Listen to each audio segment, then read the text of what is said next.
Okay, I did it again. Another probably useless idea that I had on my Alberg 37 sailboat. Remote controlled Companionway hatch. And here it goes.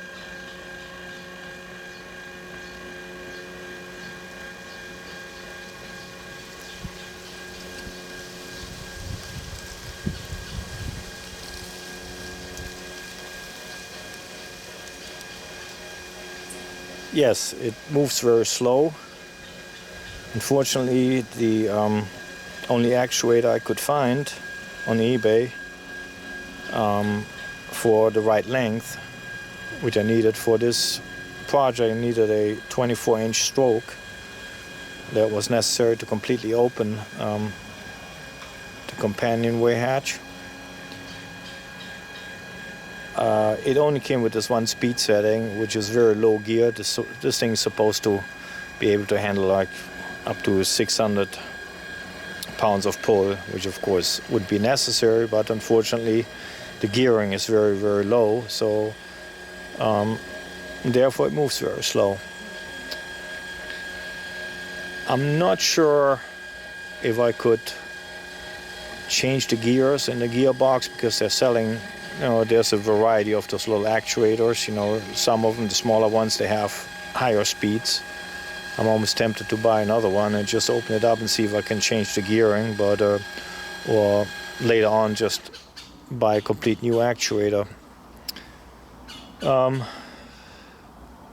now it doesn't bother me too much that it opens slow, because I'm not in a hurry with anything. So yeah, so here's a little remote controller, key fob or whatever. Just one button push, and that's all it takes to open and close it.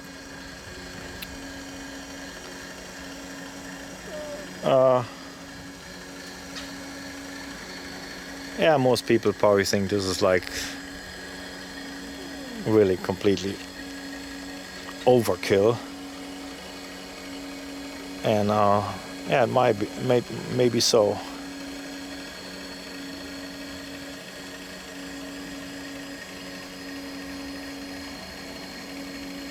But again, those actuators are cheap, and I just thought I'd play around with it and see what it can do. Well, so the good thing overall, I don't need a key to open and close the boat, because simply for the fact, once it's completely closed, which is hopefully is going to happen by the end of the day here. Yeah, it moves really slow. Okay, I have to work on that. I'll figure something later on.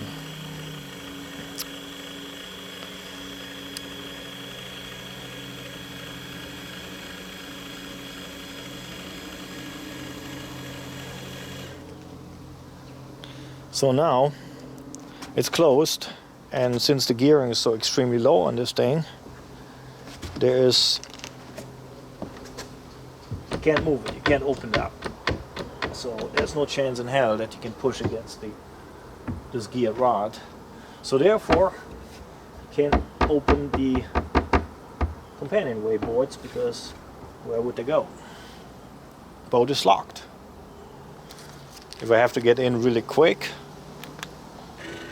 then really don't have to wait much longer. I mean, I don't have to wait till it opens all the way up, because I can pull the boards out. If I had to, I could probably just crawl in there like this in case of an emergency or something, And then of course you click this thing one more time and it stops whatever position it's in. So you can go back and forth, so I can go backwards, close it back up, push the same button again, it'll stop it, or keep opening it more.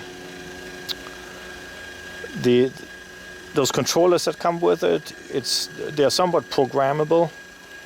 You can program it that it just keeps moving as you hold the button. but I like it, you know. You're just basically the way I got it programmed is it opens all the way. The actuator has limiter switch built in, so once it reaches each end, it'll turn itself off, and you can't go in this direction. You have to automatically go in the opposite direction. Very simple.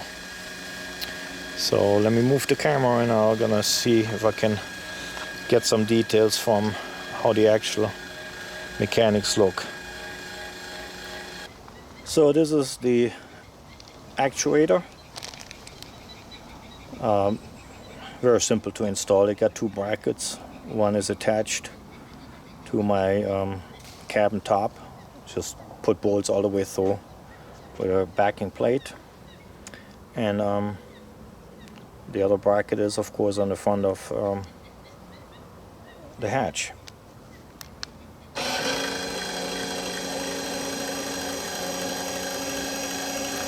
The biggest challenge on what I did there was actually get everything lined up to the point that this actuator didn't bind. I had to grind several spots on that hatch to get enough clearance and line it up that it runs straight. And I still had a little bit of problem. It was binding up in the tracks, so I had to figure something out so that hatch wouldn't move. When of course, you slide it open by hand, and it hangs up a little bit. You wiggle left and right, and it keeps going. But it wasn't possible when this actuator was pulling it, because this thing just wants to pull straight. I mean, it had enough power to pull it in the end, but you could hear at several spots it started a little bit laboring. Because the whole sliding mechanism was binding up.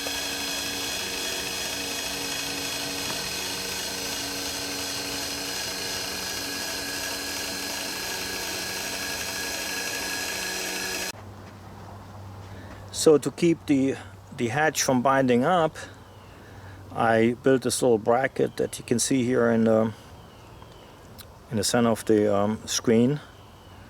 I did a little bit of metal roller there, and it was a little bit of fumbling, a little bit of trial and error, but I finally got to a point that this keeps the hatch lined up on the track, so as it moves in and out, it doesn't hang up and bind because of the intolerances. You know, dealing with fiberglass, it's just not all that straight. It's not like yeah, it's not really meant for being like perfectly straight. I mean, that's just, there's imperfections, plus the boat is old, you know. So that actually worked out pretty good. It compensates for it, you know. So.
So yeah, this is the electrical part. Very simple, just simply 2 wires. The rest is done inside the controller, which of course inside the boat. That controller I'm gonna mount somewhere that I can reach it from the outside if I have to, just in case if I forget to bring my remote fob. So I still will be able to get into the boat regardless of the remote control or not. In case of a total failure, let's say I either lose completely power and that actuator wouldn't come on anymore, or if it breaks or something, it's basically on the end just held by just 1 pin. You can see that on the, and pretty much on the center of the screen next to the, yeah, on the bracket. The Alberg 37 also has this cover that completely goes over the back part of the hatch, which is, in the end, it's going to be all hidden under this cover, so it's not going to be exposed as you can see it right now. But I'm going to make a little trap door right in the back, so if I would have to, I just open a little trap door, pull this pin out, and then I'll be able to just slide the hatch open by just taking this whole actuator loose. There's enough play in it so I can lift it over that bracket or to the side, you know. In all actuality, all I have to do is get it open enough that I can take the boards out, crawl in there, disconnect the front pin, and then this thing is just working completely mechanically again. So either way, it's nothing can really happen. So if this thing fails on me later on or is unreliable, then I guess what, then I just take it back off. For now, I like it. So yeah, that's just what it is. Okay, I guess that's pretty much it.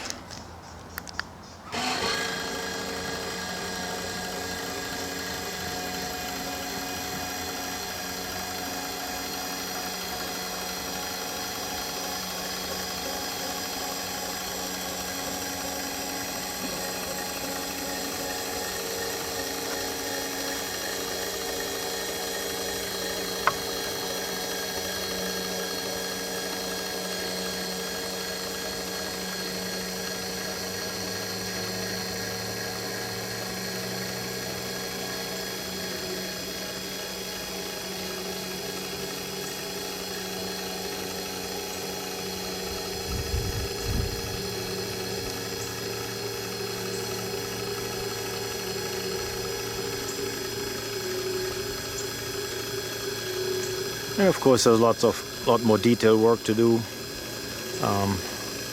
I just got to the point that I got the mechanics on it right, and the next thing is gonna work on the details and work on the cover that goes on top of it. And I'm pretty happy the way it is now. So